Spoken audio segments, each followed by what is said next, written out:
Comment créer une vie à son image, une vie qui nous ressemble, qui nous fasse nous épanouir et nous sentir libres quand on est soignant en libéral? Bienvenue dans Soignant Entrepreneur, le podcast qui parle de la vie de soignant libéral et d'entrepreneuriat. Salut et bienvenue dans ce nouvel épisode de Soignant Entrepreneur. Cette semaine, on va parler d'une peur qui nous concerne tous, quel que soit le domaine, c'est la peur de l'échec. Et je sais que si tu as envie de te lancer dans l'entrepreneuriat, que tu y songes, une des raisons pour laquelle tu t'es pas encore lancé, c'est entre autres que tu as peur d'échouer. Et on y est tous confrontés, moi aussi j'ai eu peur d'échouer, moi aussi j'ai encore peur aujourd'hui, et je pense que tout le monde a peur d'échouer un jour. Alors je vais pas te sortir un quart d'heure de podcast sur le fait que le seul moyen d'échouer c'est de ne pas se lancer. Ça c'est vrai, mais je ne vais pas te parler de ça aujourd'hui, même si voilà, effectivement, si tu veux espérer réussir un jour, si tu te lances pas, ça risque pas de fonctionner. Donc effectivement, le seul moyen d'être sûr d'échouer à 100%, c'est de ne pas y aller. Mais pourtant, l'échec fait partie de la vie, et même si tu te lances, tu seras un jour confronté à l'échec, quoi qu'il arrive. Et je me suis posé la question, pourquoi dans notre société on a autant peur de l'échec ? En fait, je pense simplement que notre société, notre culture valorise énormément la réussite, que ce soit sociale, professionnelle, financière, amoureuse, personnelle, enfin bon, tout ce que tu veux. Et je pense que notre système de fonctionnement entretient ça dès le plus jeune âge avec le système de notes à l'école auquel on se rattache énormément. On est très jugé sur nos résultats plutôt que sur la qualité de nos efforts, la qualité de ce qu'on produit. Et je trouve qu'on a un peu tendance à associer le résultat de ce qu'on fait à sa valeur personnelle. C'est-à-dire que si j'échoue, je vais dire que je suis nulle. Si je réussis, je vais dire que je suis géniale. Je grossis le tableau, mais grosso modo, c'est ça. Et donc, je pense que c'est aussi pour ça qu'on a cette peur-là de l'échec, parce que on se dit, si j'y arrive pas, c'est que je suis nulle. Non, si tu y arrives pas, c'est que t'as pas mis les bonnes choses en place de la bonne manière au bon moment. Ça ne veut pas dire que toi, tu es nulle. C'est juste, à cet instant T, avec ces outils-là, pour ce résultat-là, tu n'as pas réussi à obtenir le résultat que tu voulais. Ça veut pas dire que t'es nul, ça veut pas dire que t'as aucune valeur. Et de la même manière que si tu réussis, ça veut pas dire que t'es quelqu'un d'extraordinaire. Enfin, il y a des personnes qui réussissent et qui ne sont pas forcément de bonnes personnes pour autant. Donc en fait, la réussite ou l'échec n'a rien à voir avec notre propre valeur, pardon. Mais je pense qu'on y est très attaché et qu'on l'y associe énormément. Et ça, c'est un énorme frein et c'est un énorme blocage, une énorme croyance limitante à faire sauter de si j'échoue, je suis nulle. Non, si t'échoues, t'es pas nulle, t'as juste échoué en fait. Et moi-même, j'ai eu peur de l'échec, moi-même j'ai échoué, moi-même j'ai mal vécu d'échouer. Mais plus le temps passe et plus j'apprends à échouer et ça peut paraître bizarre, mais presque à apprécier échouer. Alors je dis pas, si j'atteins les résultats que je me suis fixés, je suis plus contente que si je les atteins pas, ça je vais pas dire le contraire. Mais pour vous parler de mes premiers échecs, en fait quand j'ai lancé mon entreprise, je me suis dit du moment où je vais lancer mon offre, je vais vendre. Que nenni, parce que tout simplement, j'avais beau avoir appris la théorie, je ne savais pas vendre, je n'avais pas appris à vendre. Si, j'avais appris la théorie, mais j'étais pas passée à la mise en pratique. Il n'y a qu'avec la mise en pratique que tu peux apprendre et surtout que tu peux ajuster les détails spécifiques qui correspondent à ta situation. Parce que la théorie, c'est bien, c'est général, c'est pour tout le monde, mais la mise en pratique spécifique à ton cas, c'est encore autre chose. Donc, je ne savais pas vendre, donc forcément, ça n'a pas fonctionné dès le début. Et je m'attendais tellement à réussir que je me suis dit, mais en fait, pourquoi j'échoue ? Pourquoi moi ? Pourquoi j'y arrive pas ? Pourquoi les autres y arrivent et pas moi ? En fait, c'est juste que les autres, ils ont essayé plein de fois jusqu'à y arriver aussi. Et personne ne réussit miraculeusement du jour au lendemain en claquant des doigts. Ou alors, ces gens-là ont beaucoup de chance, c'est qu'ils ont eu la chance de réussir à mettre les bonnes actions au bon moment, dans le bon ordre du premier coup. Mais ça veut pas dire que ces personnes-là ne connaîtront jamais d'échec dans leur vie. Et donc ce premier échec entrepreneurial, si je peux dire, je l'ai assez mal vécu, surtout que je suis pas quelqu'un qui a été forcément très habitué, ça peut paraître prétentieux dit comme ça, mais à l'échec dans sa vie. J'ai jamais été en échec scolaire, au contraire, j'étais une très bonne élève. J'ai réussi mon concours d'entrée en école d'ortho du premier coup. J'ai eu aucune difficulté pendant mes études. Les stages que j'ai voulu avoir, je les ai quasiment tous eus. J'ai travaillé, j'ai réussi à m'installer en libéral du premier coup dans les conditions que je voulais. Bref, j'ai eu la chance, par des facilités, par des concours de circonstances, de réussir à peu près tout ce que je voulais au moment où je le voulais dans ma vie. Et là, de me confronter pour la première fois à un tel échec et à une telle désillusion, c'est vrai que ça a été assez dur. D'autant que moi qui m'attendais à vendre dans les premiers jours suite à mon lancement, c'est pas quelques jours, c'est pas quelques semaines que ça m'a pris, c'est quelques mois, parce que j'ai vendu grosso modo ma première offre 4 mois après le lancement de mon entreprise et le lancement de mon offre. Donc 4 mois, quand tous les jours, tu te dis mais pourquoi j'arrive pas, pourquoi je galère comme ça, pourquoi les autres y arrivent, qu'est-ce que j'ai pas compris, j'ai l'impression d'avoir tout compris d'un point de vue théorique, mais pourquoi j'arrive pas à le mettre en pratique. Crois-moi, ça a été 4 mois qui étaient très très longs et aussi assez difficiles à vivre psychologiquement. Et donc, suite à cet échec, j'en ai eu d'autres, évidemment. Il y a d'autres fois où j'ai voulu mettre des choses en place où je n'y suis pas arrivée. Mais je me suis dit, ok, c'est pas possible de revivre ça. Et en fait, c'est pas parce que tu y arrives pas au début, en mettant certaines choses en place, que tu y arriveras jamais.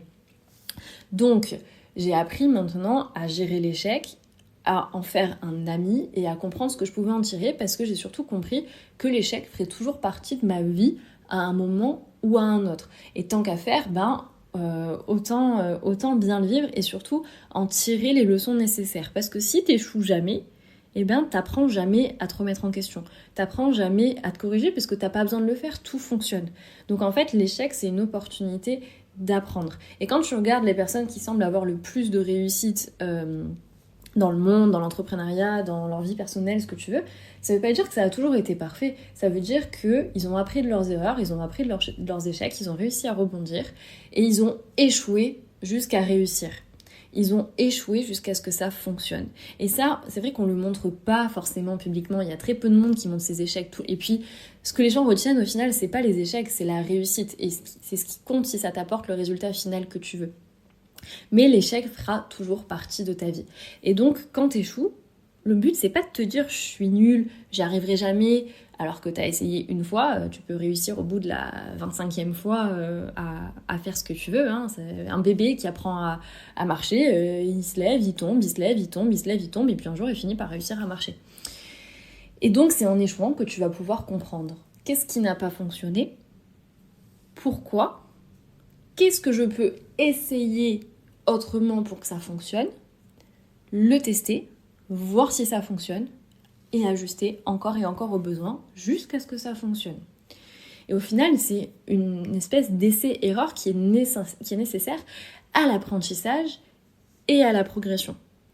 Donc justement, comment faire pour surmonter un échec ? Parce que tu y seras forcément confronté un jour. Donc là, je vais te donner un exercice que j'ai appris par mes coachs, qui eux-mêmes l'ont appris d'autres coachs, et que je transmets à mon tour à mes clientes maintenant dans la formation Evolve. C'est l'équilibre des perceptions. Donc l'équilibre des perceptions, c'est apprendre dans une situation qu'en fait une situation, elle est neutre, elle est ni bonne ni pas bonne. Et crois-moi, même une situation qui peut te sembler catastrophique d'un point de vue neutre, d'un point de vue objectif, en fait elle est ni bonne ni pas bonne. Et je vais te donner un exemple volontairement un petit peu poussé pour appuyer mon propos. C'est si je te donne par exemple la Première Guerre mondiale. Alors oui, t'as envie de me dire, non, je vois pas ce qu'il y a de bien dans la Deuxième Guerre mondiale, pardon, je voulais dire. Je vois pas ce qu'il y a de bien dans la Deuxième Guerre mondiale, il y a des millions de gens qui sont morts, il y a des villes qui ont été détruites, enfin bref, je te passe les détails, tout le monde sait ce qui s'est passé pendant la Seconde Guerre mondiale. Ok, mais en quoi c'est une bonne chose que ce soit arrivé ? Si on cherche, peut-être qu'on a mis en place, suite à ça, des mesures pour protéger la paix, pour éviter que de nouvelles catastrophes de ce genre arrivent. Malheureusement, ça a permis, grâce aux blessés de guerre, grâce au traumatisme qu'il y a eu, etc., de faire des avancées médicales. Ça a permis de créer des liens entre les pays justement pour éviter de nouvelles guerres, pour permettre d'avancer sur certains points, etc. etc. Donc oui, il y a des conséquences horribles, mais on peut trouver dans tout élément, même celui qui semble le plus négatif, des conséquences positives. Donc l'équilibre des perceptions, c'est un exercice qui consiste à se dire, face à une situation qu'on considère comme négative, en quoi c'est génial que ce soit arrivé. En quoi c'est génial que j'ai échoué. Au final, peut-être que je voulais réussir pour X ou Y raison. Mais si c'était arrivé, ça aurait été quoi du coup les inconvénients à ce que ça arrive ? Si j'avais réussi aussi rapidement, est-ce que j'aurais été capable de gérer les conséquences de cette réussite, de tout assumer d'un coup, d'assumer autant de clients d'un coup peut-être ? Peut-être pas. Donc au final, peut-être que c'est une bonne chose. Et en fait, l'idée c'est de se dire que une chose par essence n'est pas bonne ou pas mauvaise et que c'est juste ce que je décide d'en faire. Donc ça, je pense que c'est la première des choses à faire une fois que tu as encaissé un échec pour justement garder la tête à peu près froide et éviter de trop broyer du noir et de se dire ok, c'est pas cool, j'ai échoué, j'ai pas de mal à voir en quoi c'est pas cool que j'ai échoué, mais en quoi ça peut aussi être une bonne chose. Et justement, un des points les plus positifs à tout échec, c'est ça me permet d'apprendre, de me remettre en question et de progresser. L'exemple que je te donnais tout à l'heure, si on considère que la Deuxième Guerre mondiale est un échec, oui, c'est un échec. C'est un gros échec même, mais qu'est-ce que ça permet ? Qu'est-ce que ça a permis comme progrès ? Et ça en a permis des progrès. Et c'est pareil pour tout échec, même à ta petite échelle, qui évidemment ne va pas changer la face du monde. Et donc, la deuxième étape, c'est de se dire, ok, pourquoi j'ai échoué ? C'était quoi le résultat que je voulais ? Qu'est-ce qui a fait que je n'y suis pas arrivée ? Qu'est-ce que je peux essayer la prochaine fois pour y arriver ? Et essayer encore une fois jusqu'à ce que ça marche. Et ça, c'est pas évident à faire, et je pense que surtout quand on n'a pas encore appris à se détacher totalement émotionnellement, et je sais même pas si un jour ou l'autre dans sa vie on peut réussir à se détacher émotionnellement de son échec. Peut-être qu'il y a des gens qui arrivent, mais je pense que la première réaction de tout le monde c'est toujours d'encaisser et d'avoir mal. Mais bon, et c'est ok, et ça veut pas dire que il faut faire la fête parce que t'as échoué et t'as le droit d'être en PLS le soir dans ton lit, mais dès le lendemain, te dire ok, comme on dit en anglais, I put my things together, je me reprends. Vous pouvez admirer mon magnifique accent anglais. Et ok, pourquoi c'est cool et qu'est-ce que je peux faire maintenant ? Ça, c'est pas facile, surtout au début, parce que ça nécessite d'apprendre à se détacher émotionnellement. Et ça, je pense que c'est important, j'en ai pas forcément parlé, mais de réussir à le faire en amont. Quand t'attends un résultat, en amont, alors de tout faire pour l'obtenir, de dire ok, mon objectif c'est ça, de se fixer des objectifs élevés et tout mettre en œuvre pour les réussir. Vise la lune, t'atterriras dans les étoiles, comme on dit, mais d'être ok avec le fait que ça puisse pas marcher. Mon objectif c'est ça, je vais tout mettre en œuvre pour y arriver, mais si j'arrive pas, je suis ok et je suis quelque part en paix avec ça. Je pense que c'est aussi une des clés d'arriver à se le dire en amont. Ça veut pas dire que ça fera quand même pas mal parce que t'as l'espoir que ça fonctionne, parce que t'as tout fait pour y arriver, t'as investi du temps, t'as investi de l'énergie, peut-être de l'argent. Et donc si tu y arrives pas, ça fait mal. Mais d'en avoir conscience que ça peut arriver et de l'accepter. Et ça aide à se détacher émotionnellement. Mais tant que tu as cette difficulté qui n'est pas innée à te détacher émotionnellement, je pense que c'est important aussi d'avoir des gens qui t'aident à le faire. Et moi, de me faire coacher pour ça, ça m'a énormément aidée parce que c'est vrai que le réflexe, c'est un peu d'arriver en coaching et dire je suis nulle, j'y arrive pas, je comprends pas, aide-moi. Et c'est vrai que ça m'a quand même beaucoup aidé de pas être toute seule pour affronter tout ça, et notamment pour garder le cap et surtout garder la lucidité, parce que du moment où tu as une implication émotionnelle qui je pense ne saura jamais être nulle, tu peux pas être totalement lucide sur ta situation. Donc avoir un regard extérieur, je pense que pour ça c'est super important. Donc c'est à peu près tout ce que j'avais envie de te dire aujourd'hui sur l'échec, qui est un sujet très important.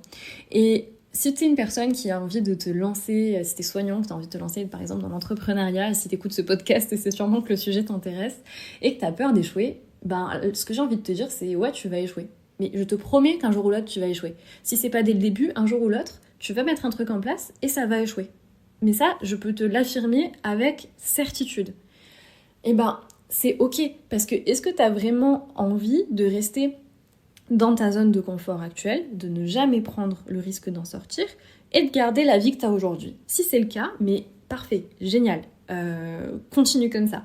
Mais si tu te dis, ma vie, elle me convient pas, mais si je sors de ma zone de confort, j'ai peur d'échouer, ok, mais est-ce que c'est si grave que ça d'échouer ? Est-ce que c'est si grave que ça d'échouer, ou est-ce qu'au contraire, je le vois comme une occasion de progresser ? Et tous les apprentissages qu'on a fait au cours de notre vie, on les a forcément fait un jour ou l'autre en se plantant.